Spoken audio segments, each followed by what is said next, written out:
Y'all, before we start today's episode, I have a housekeeping announcement I would like to make.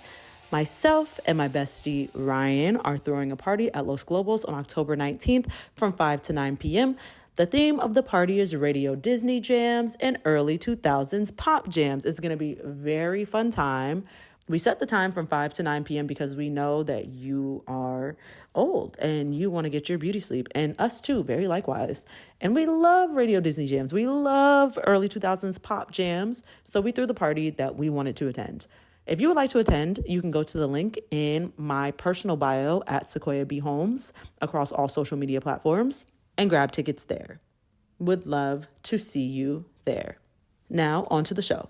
Welcome to Black People Love Paramore, a podcast about the common and uncommon interests of Black people in order to help the community feel a bit more seen.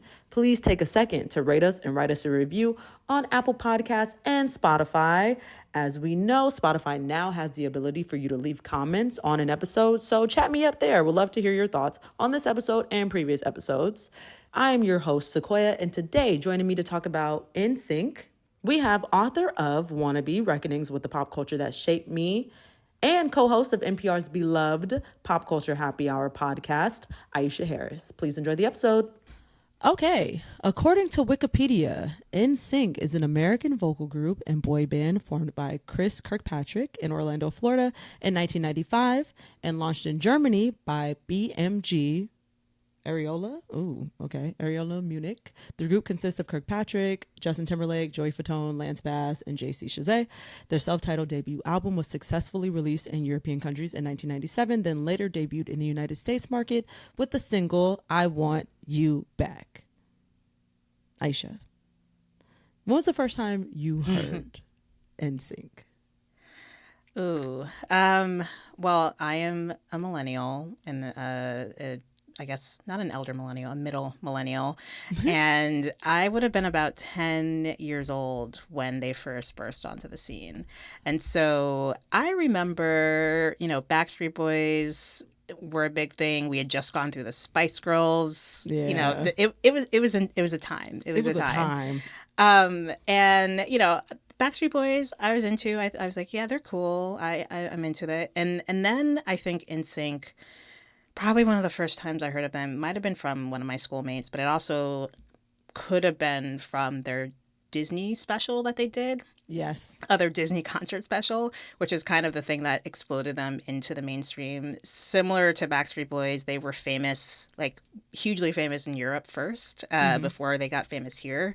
And apparently Backstreet Boys, if you have a chance to like go back and look at the lore, like they were basically like cookie cutter. You have the same people, not Ron Perlman.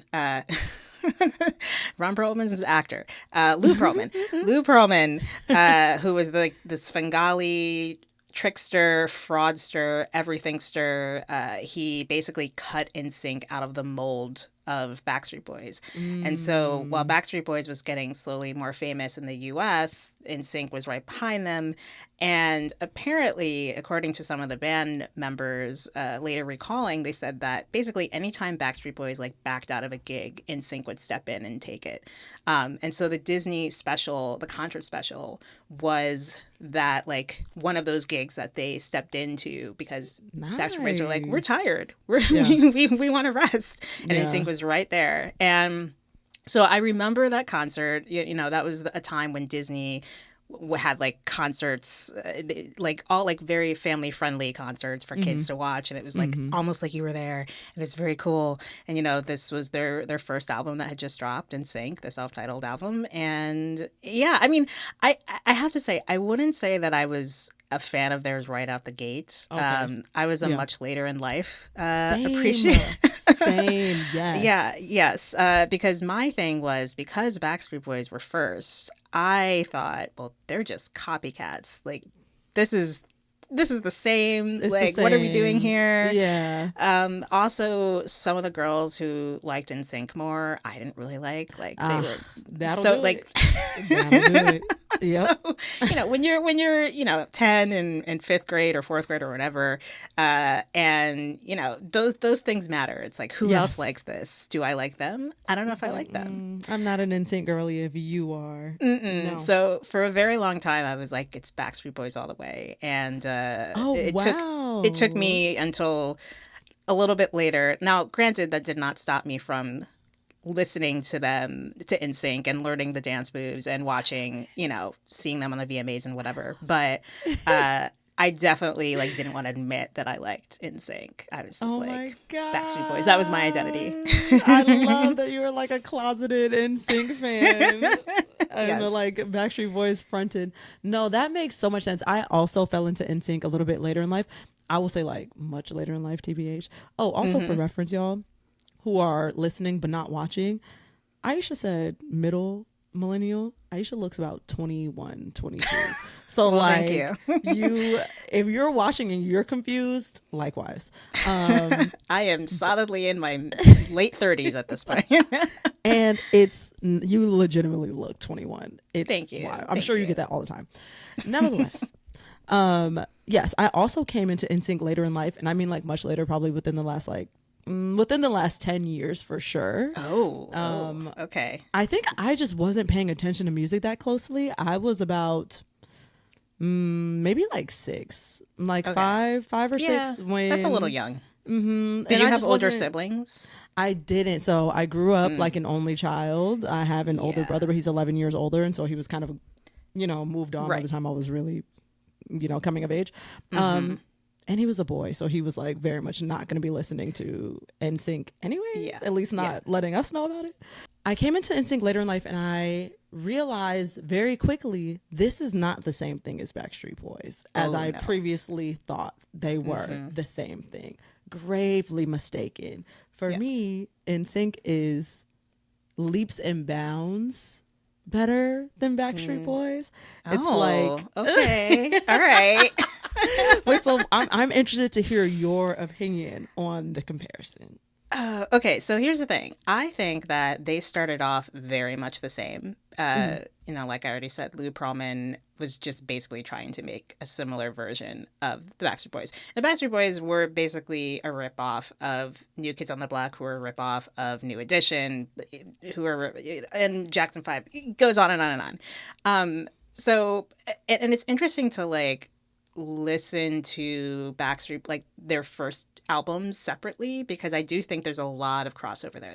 You've got the Max Martin production, you've got the prom or the school dance songs, God Must Have Spent a Little More Time on You versus the slow dancing songs. The slow dancing songs versus I forget what I guess maybe All I Have to Give could be it's a sort of a mid-tempo song, but this sort of adult contemporary song, I guess you would call it.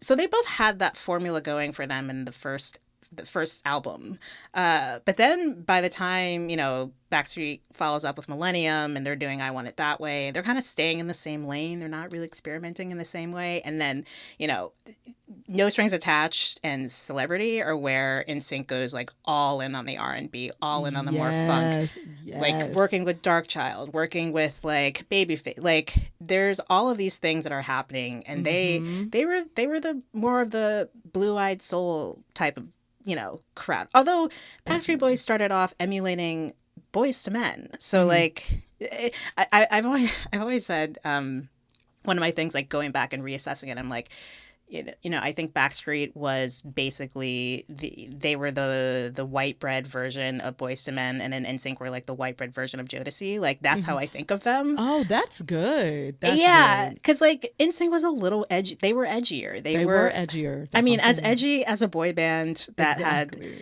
guys in frosted tips could be. Exactly.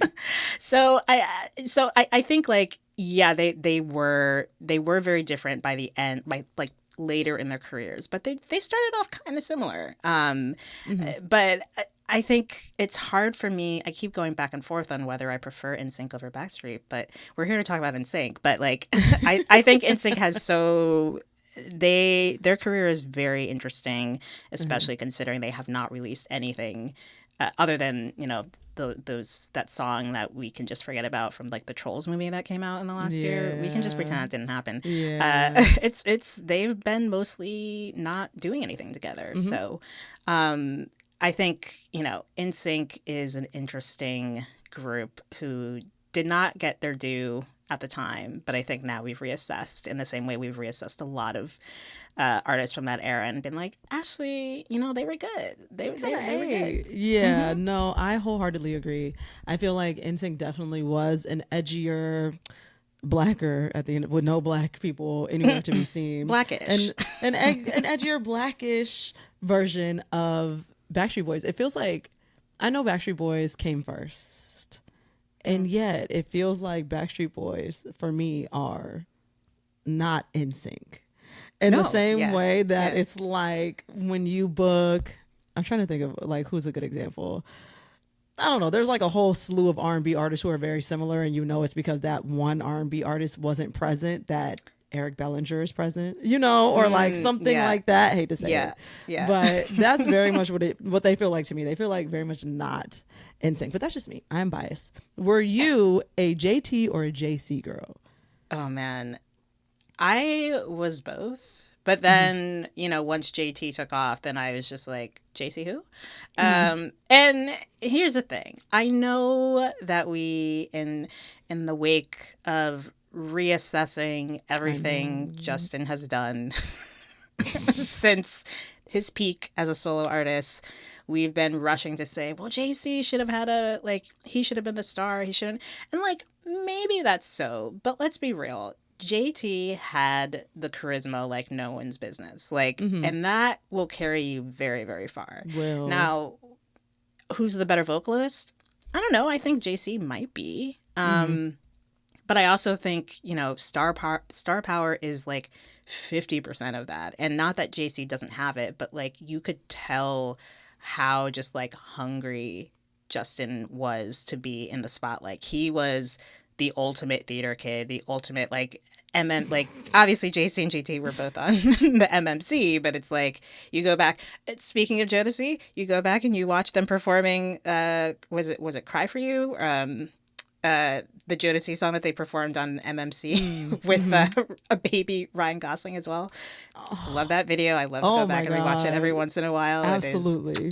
It is amazing. But like, I think I have to admit, like, I was all in on JT. I never saw NSYNC in concert, but I did go see Justin on his Future Sex Love Sounds tour when I was in college. Yep.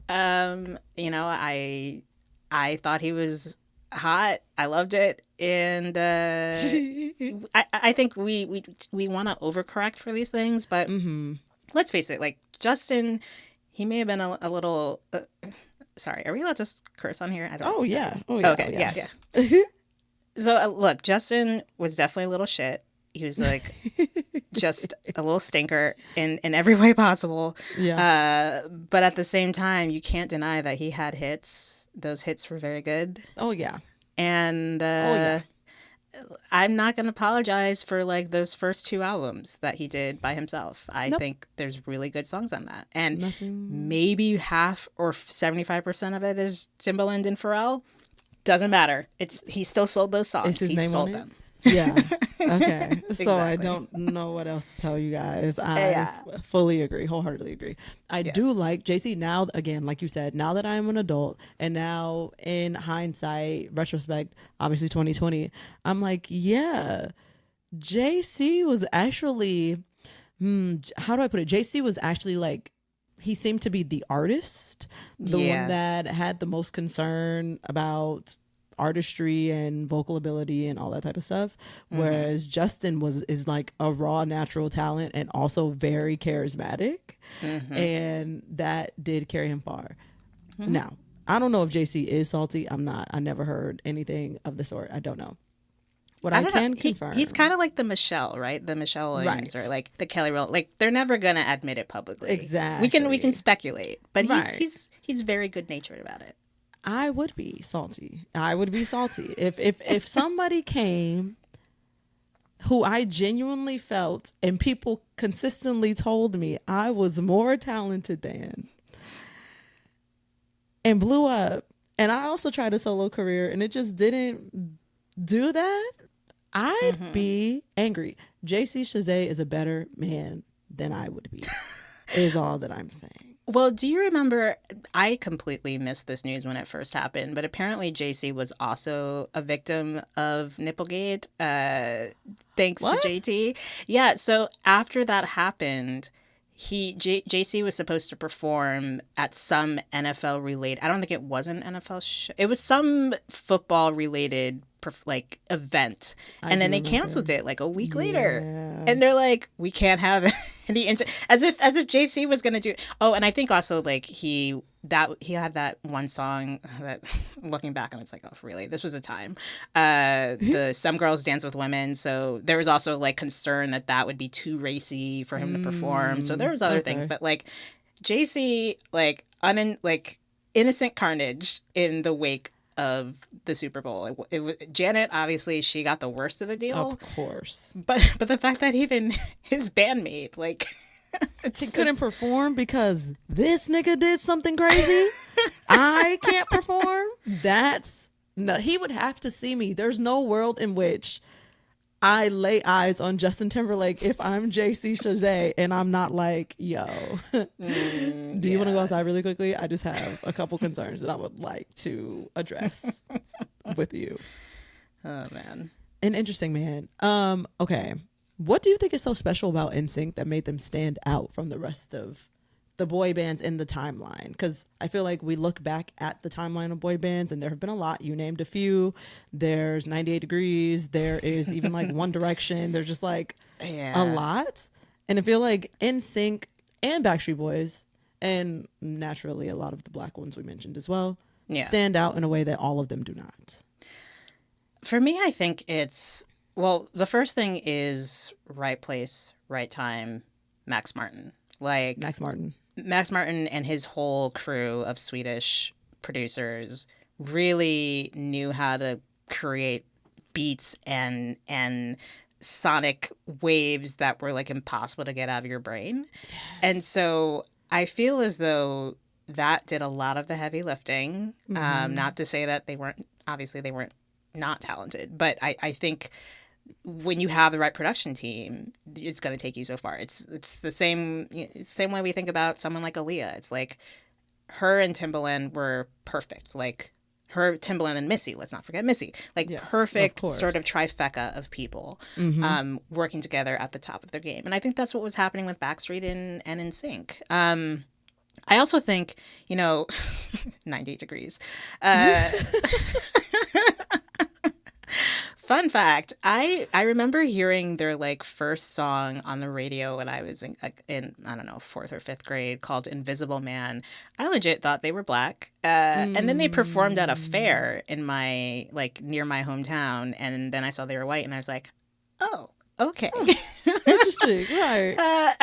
I think the thing about NSYNC that stands out is also the fact that we were just talking about JC and JT, and that band clearly had two guys who were the stars. Yes. And whereas like Backstreet, there was a little bit more of like a, egalitarian, like everyone pitched in, everyone got solos sometimes. Yep.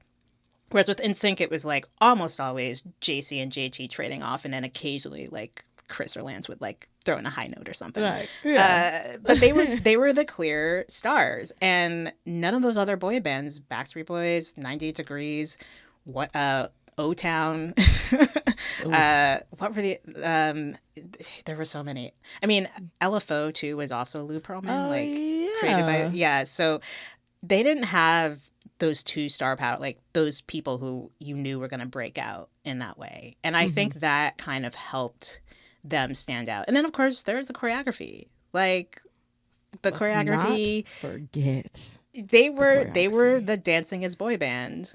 since maybe New Edition. Like, I guess Oh New yeah. Kids, Oh New yeah. Kids too. Okay. They Okay. came after. Like, yeah, but like actually like dancing, and they were working with. I think they were working with Fatima. They also worked with Darren's Dance Grooves. Does anyone remember that? Obsessed. And I learned that choreography. Ain't no lie. Yes. Bye, bye, bye. Thank you, Yes. Darren. Absolutely. Oh man, and the other thing again, I mean, obviously these other boy bands had MTV as well, but I think they use MTV in ways like Backstreet Boys. I think they only did like one making the video, whereas NSYNC did multiple making the videos, including for Bye Bye Bye. And I just remember watching those and being like, "Oh, this is so cool!" And you just like get a sense of who these guys are. Yeah. They're like mugging for the camera. early. They were like early to the influencification of the artist, Yeah. So yeah, I just think like all of those things combined made them seem really, really special, and they had like the best material. That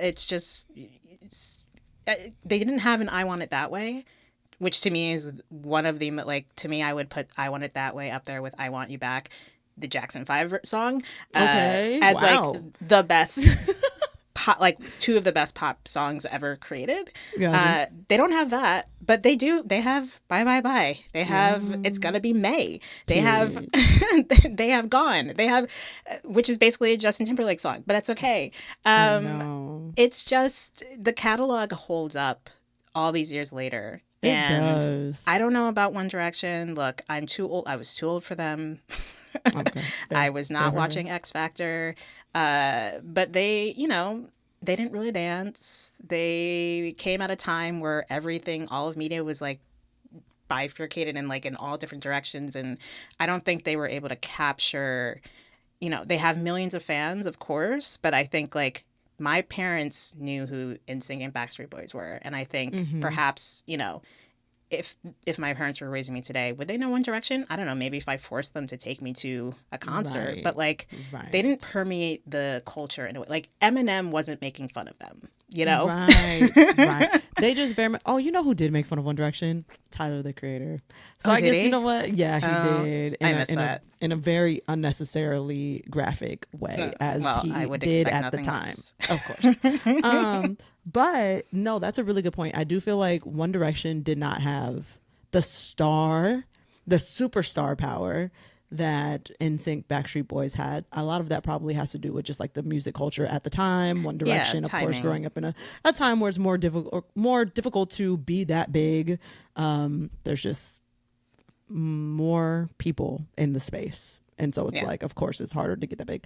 That said, though, One Direction didn't harmonize. One Direction didn't dance. There was a lot of things that just were missing to me. Yeah. And NSYNC had it all. They were doing it all. Choreography-wise, what was your favorite choreography moment, music video? Oh, okay. I really love "It's Gonna Be Me." It's Gonna Be May. I have to say it. That's the one. I love that choreography. I also just love they had, two sort of iconic performances at the VMAs. They had the one where they did pop. Was it pop? Yeah.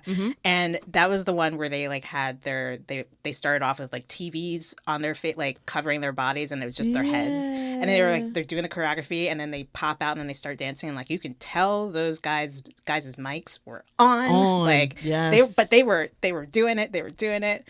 That whole thing. And then of course the one, I think the year or two before, when they did "I Want You Back" with Britney, started off with like "Hit Me Baby One More Time," or is it Oops? Yeah, I think it was "Hit Me Baby One More Time." It was like the school, they had like desks and lockers, and then Britney did her thing, and then NSYNC, she's like, "Say hello to my friends" or whatever, and then NSYNC comes out. I just think those moments are just so. And then the other thing, again, the MTV-fication of everything. The 1999 VMAs were played on loop for like what seems like a year or two, maybe just months. But like I could recite that one from beginning to end. I know pretty much Chris Rock's entire monologue, because he was hosting that year, where he makes fun of the Backstreet Boys, I think, and maybe NSYNC. They just play that over and over. So that entire show, and then like Diana Ross jiggling Little Kim's exposed boob. Oh my god! So many things. Yeah.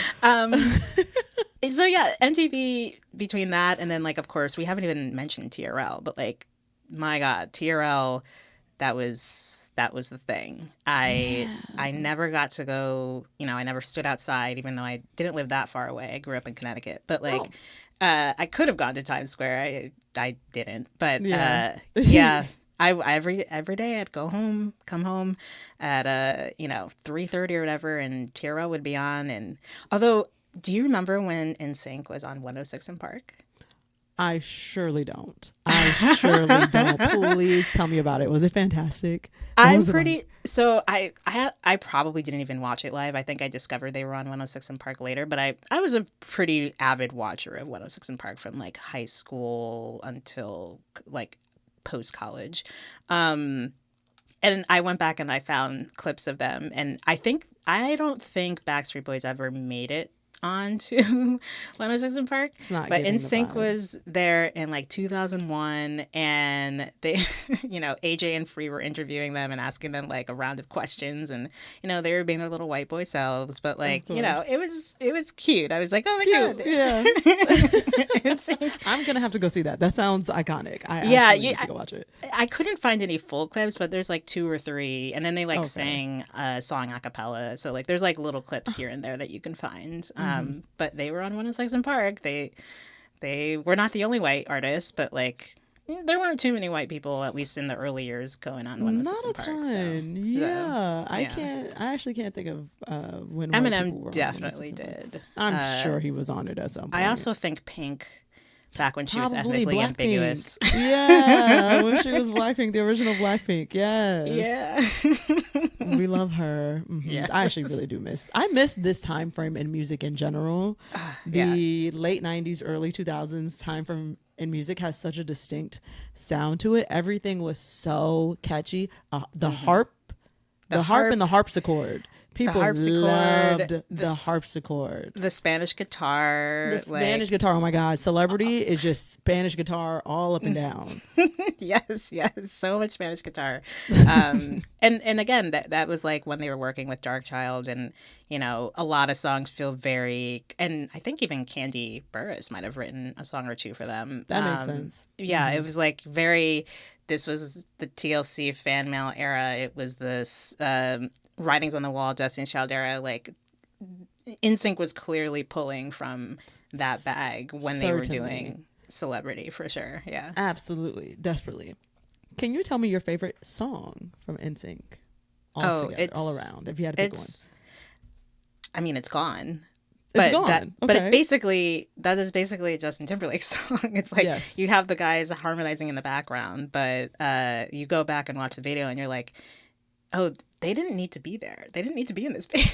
Unnecessary. Yeah. I think it's gone, but I would also put Bye Bye Bye up there, just because it's so angry yet catchy. And it's just like, it hits so hard. It just finds that perfect synchronicity between like anger and just like fun. Yeah. Angry fun. So I think those would probably be my top 2. I know you asked for one, but like top 2, because like Gone doesn't feel, I mean, it is an NSYNC song, but it's, it doesn't feel fair. Is it an NSYNC song? That should have just been on Justified. Like that's what it, but yeah, those are my faves. Those are good ones. I'm not mad at those at all. Bye Bye Bye is so incredibly iconic that it's like, it's hard to leave off of any favorites list, TBH. Yes. What are yours? I did leave it off of mine though. Okay. Yes. Yeah. Mine are both from No Strings Attached. If it's not clear already, that is my favorite NSYNC album, and it is No Strings Attached, the song. Oh. Or It's Gonna Be Me. It's a hard for me. There's something about the chord progression on both songs. The part in It's Gonna Be Me where they're like, You don't want to lose it again. Yeah. Because I'm not like them. I'm like, it just does something to me. I'm like, that's a good chord progression. I really like it. And then the part on No Strings Attached where they're like, and I know that you heard in the past. That spiking up in the I know also does something for me. It's so good. They had really memorable moments in their music, and not to reference Tyler the Creator twice in this fucking thing, but why not? Tyler has this interview where he's talking about the thing he focuses on when he's making his music, when he's producing his music, is making memorable little moments within the music, and not all artists do that. In fact, most don't, I would say. But NSYNC almost always have one little thing where you're like, wasn't expecting that. And I felt it in my soul. So those two songs do it for me. Those are good ones. No Strings Attached is another kind of like very hard song. Like with that boom. Yeah. It's like, it's so intense. It sounds like the year 2000. It sounds like the turn of the millennium. Yes, it does. And I love it. Don't even get me started on that damn song. Actually, let's talk about that song. I want to hear your thoughts because I hate it. I hate it aggressively. Yeah, it is not. Space Cowboy is and look, Left Eye, R.I.P. Rest in peace. Yes. Love her. She did what she could with that song, but I'm just like, they didn't give my girl much at all to work with. Good God. Yeah, I mean, look, I would take that over It Makes Me Ill. Let's be real. Wow, really? I only like the part that Ariana Grande sampled. If you say hate it, if you want to, but the rest of it is too black scent heavy for my it's like fair. It tips over. Like it's always there with that group. It is. It tips over into like parody on this song. That's fair. Yeah, I get it. I get it. So it just feels a little too blackfacey. No, that's totally fair. I totally see how you're right. It is a little bit minstrelsy. You know what? They do get there. This is a good segue for me to tell you my favorite lyric, which just happens to be rather minstrelly, because it sticks with me. It sticks with me when I hear this lyric. I'm like, why would you say that? And so it makes me laugh. It's not even from an NSYNC song, and it's really not even NSYNC. It's just JC Chazé, and he's on Black's Bring It All to Me. Oh my God, I love this song. I know it's bad. That's one of my favorite songs of all time. I would like to point out. But are we talking about the Tim's, my baggy We're jeans? talking about, are you feeling my Tim's, my baggy jeans, my thug appeal? Why did they not change, because, I mean, if people don't know, I bought the Black album when it came out, thinking that it would have the No, it did not have the JC version. It had the original version, which is just the group on it. Oh, okay. And so they have those lyrics, but it's like, if you're going to throw in JC, why don't you change those lyrics? Why did y'all leave it like that? I really want to understand. Has JC ever worn Tim's? I maybe he has. I don't know. But my thug appeal is so crazy. Like, I was willing to give him Tim's. I never seen him in them. I was willing to give him Tim's. I was willing to give him baggy jeans. Thug appeal, I had to draw the line some fucking where. But it's so funny. I still laugh when I hear it to this day. The song comes on and I laugh and I'm like, okay, this is my favorite NSYNC lyric, because why would you say But also the way he sings it, it's kind of sexy. Like, you laugh, but you're also like, you're laughing while also being like, okay, you can get it. Do you like it when a man can keep it real? Kind of, JC. I do kind of like it. Yeah. So that's my favorite lyric. If you had to choose a lyric off the top of your head, what's an NSYNC lyric that sticks with you to this day? I mean, we've said it several times, but it's going to be May. But that's because it's a meme. But if I had to, an NSYNC lyric that sticks with me. It's not a good lyric. It's always the bad ones. Mine too. It's always the bad ones. It's the freaky deaky in Digital Get Down. Oh God. Oh baby, God. You got that freaky deaky.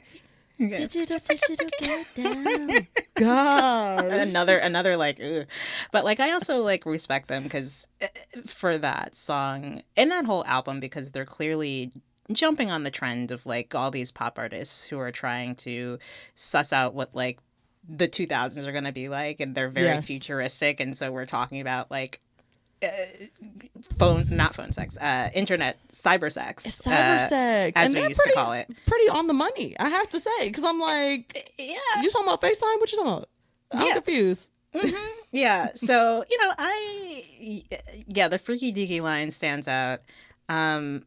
And not so much a line, but I think the harmonies on Drive Myself Crazy are beautiful. Mm-hmm. That video is very problematic. But like and also just like weird. They're all trying to pretend like they're quote unquote crazy, and then they're I guess their acting cue or their prompt was just like bug out your eyes and look like you're insane. God. It's like, you guys. But the harmonies are beautiful. Yeah. They sound really like, and especially the moment where JC's like, "Why did I not notice?" I'm like, oh, yes, JC. Why didn't you notice? He was always gonna come through. Yeah, I know. Yeah. He's in a straitjacket when he does that. And I'm just like, this is wrong, and yet it sounds so right. Wait, straitjacket just made me think there was another music video around this time that had a straitjacket as well. Was it No Doubt? I think it was a trend. Eminem definitely did in the Hi, My Name Is video when Dr. Dre. And I also want to say that Khalees's Caught Out There, she might have been in a straitjacket at one. I could be misremembering that. Mm-hmm. But I feel like straitjackets, insane asylums were kind of a thing. Just like it was like shooting rooms. Pool was a thing in videos. Wow. It was like we're just gonna have you shooting pool. Right. Yeah, that's what people do on Friday nights, right? You go to the like local pool bar and I've never done that. At least not willingly. Done that. Not right. Not unless I was being forced. It's somebody's birthday, perhaps. That's what you're into. I love that for you. Exactly. Okay. If you could only keep one of their albums, which one are you keeping? Ooh. Oh, well, the rest of them disappear. They only have 3. Well, exactly. They also have the Christmas album. Right. And I will say, Happy Holidays is rotated every season in this house. It's a bop. Well, I did say Gone was my favorite, and so if we got rid of Celebrity, we'd have to get rid of Gone. No, you can't do it. And I don't know if but no, I'm just gonna pretend as if I didn't say that, and I'm gonna go with No Strings Attached. Period. That's the one. Mm-hmm. That's the one. No Strings Attached is just such a good album. Yeah. I Want You Back is so good, and so is Turn Up My Heart. It is the same song, just slightly different keys. It is, right? I'm like, yeah, this is more familiar than normal boy band familiarity. Yeah, I've actually multiple times when I've listened to one of those songs, I'll sing the other one on top of it. And I'm like, this goes perfectly. It's like, precisely this. Yeah. Yeah. No, I feel that way about Celebrity, or I feel like Celebrity, I like the big hits from it, and the big hits from Celebrity are big fucking hits. Yeah.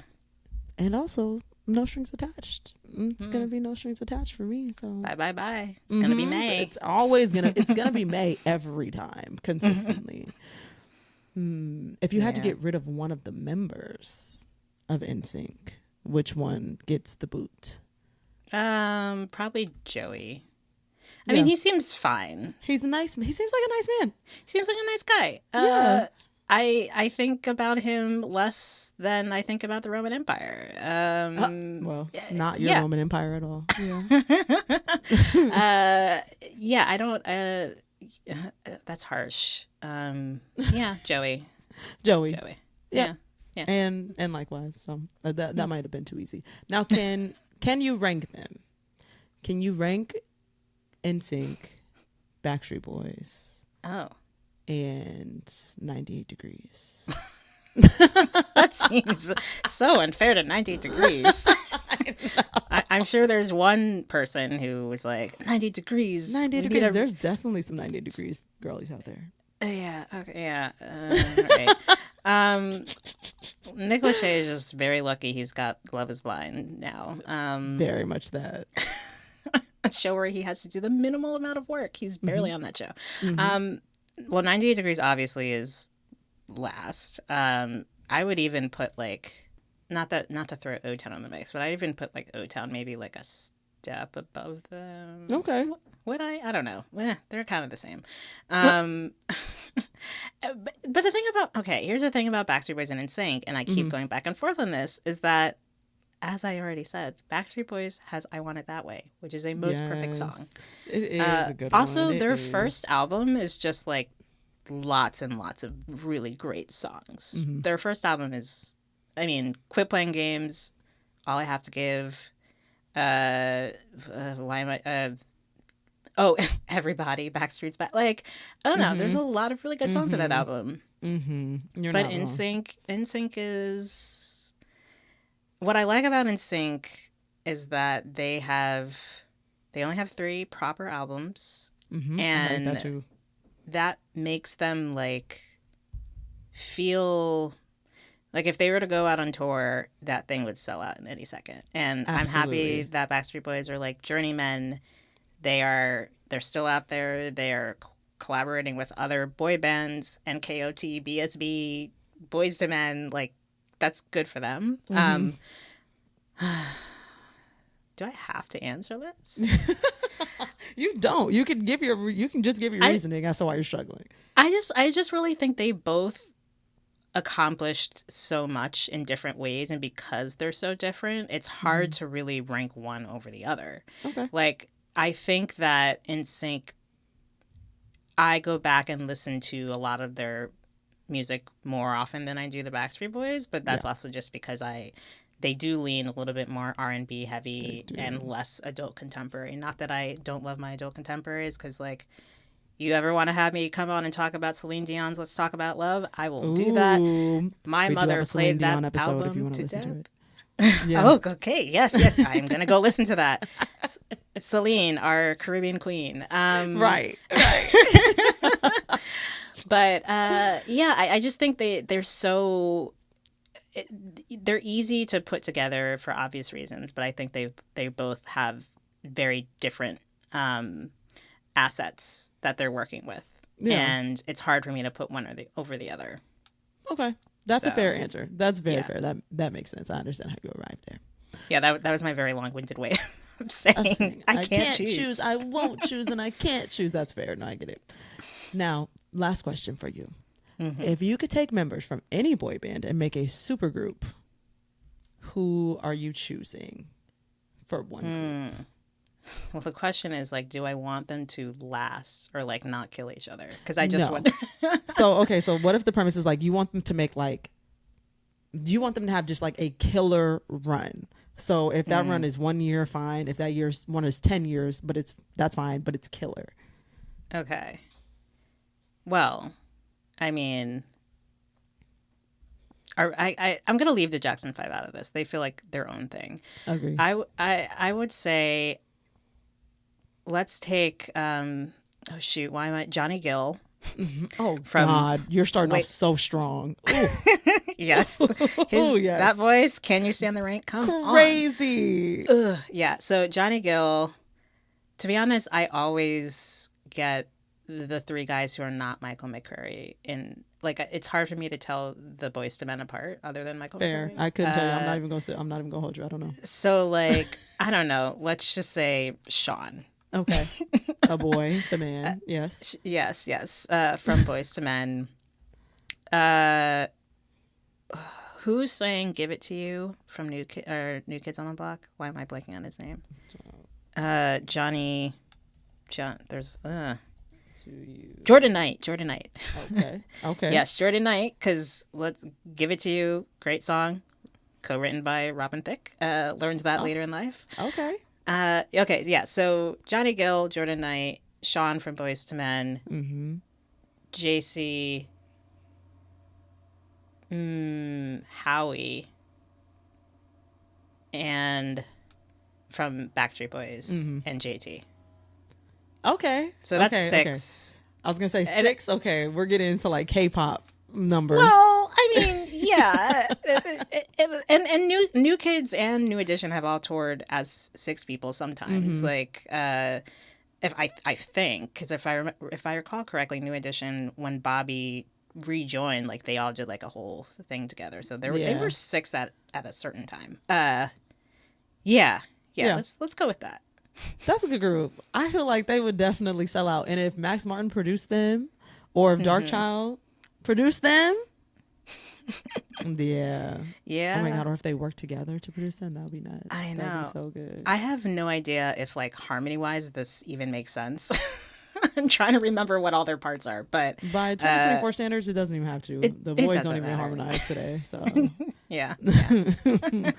It really doesn't matter. Do you have anything else you would like to say about NSYNC or the state of boy bandom in general?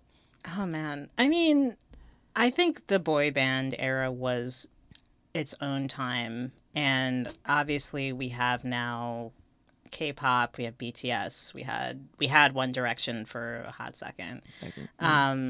It just feels a little different to me, and this is where I start to sound like an old fogey, but like I just don't think anything that exists now can really come close to sort of the breadth of like the way they were able to permeate culture, not just of like their very devoted fans, but just like affecting the world in general. I think about NSYNC and Backstreet Boys and how really that whole era of like them plus Britney, Christina, Spice Girls right at the beginning of that. I feel as though if it weren't for the explosion of them, we wouldn't have had the Disney / Nickelodeon pop star machine that came after it, because they totally recognized that young kids, especially young girls, were a very vibrant market. And so without them, you wouldn't get Demi Lovato, you wouldn't get Ariana Grande, you wouldn't get Zendaya, you wouldn't get like all, and Jonas Brothers. Like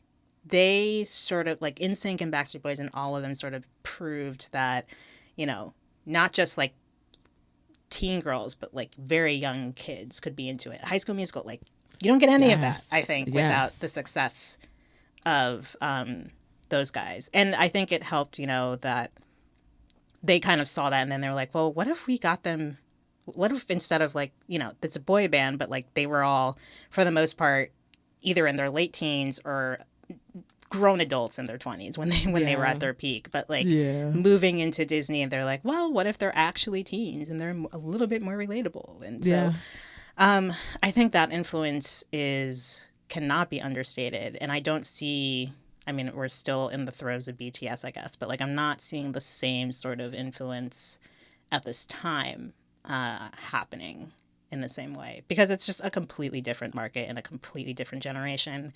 And yeah, technology has changed everything. No one buys CDs anymore. So yeah, like going platinum today means something entirely different than it did when NSYNC, Backstreet Boys were doing it a long time ago. And music videos matter way less, you know, except for the biggest of stars. Like doesn't really matter. So no, I can't even, the last time I cared about a music video, well, this is just me personally, but I don't know if you've seen Tate McRae's music video for I'm okay. I wish that song was better, but I love that. I can't with Tate McRae. I'm sorry. But her choreographer, who, why am I blanking on his name? Sean Bankhead, who has choreographed the best stuff at Victoria, you know, Normani, like give him all the work, even when the song is subpar, like that Tate McRae song. Stop, Aisha, you're hurting my feelings. I'm sorry. I know the people who think I'm old are going to be like, how dare you? But I'm just like, No, I made a TikTok video about this, and there was a lot of people in the comments like, babe, be fucking for real. You love it. Be fucking for real. I'm like, look, if we're gonna go hard for any of the like younger white girl pop stars, it's gonna be Sabrina Carpenter. Of course, and I have tickets to her tour, and I will be there. So yes. So, but yes, the choreography, ace, great, love it, fantastic, love it so much. That's all I have for our show today. Aisha, please let the folks know where they can find you online. Sure. I've left that place known as Twitter. I've refused to call it anything else, but I am on Instagram at AHA88. I'm also on Blue Sky. It's just my first and last name, Aisha Harris. You can also find me on NPR's Pop Culture Happy Hour. I'm one of the co-hosts. We review movies, TV, music, books, and I also have my own book called WANNABE, Reckonings with the Pop Culture That Shapes Me. If you liked this, it's very pop culture, 90s, aughts heavy. It's personal essays. I'm writing about, I think I mentioned NSYNC at least once, but it's lots of Spice Girls, lots of, TLC, all that stuff. So check it out. Truly, I can't wait to actually dive into it. I'm going to suggest it for my book club. We only read books written by Black women authors. Oh, hello. It's the Well-Read Black Girl LA chapter. And great. I love Well-Read Black Girl. Yeah. I know. It's so good. But yeah, so I'm going to recommend that we read that for our next read. Excited to dive into it. For those of you who want to check us out on YouTube, you can go to youtube.com/@BlackPeopleLoveParamore. The link will be in the show notes. If you have comments or suggestions, you can hit me at blackpeopleloveparamore@gmail.com or across all social media platforms at BPLP Pod. You can support this show and other wonderful Max Fun shows at MaximumFun.org/join. Our editor is Jenriel Lagatz and our producer is Palmira Muniz. I am your host, Sequoia, and this has been a production of Maximum Fun.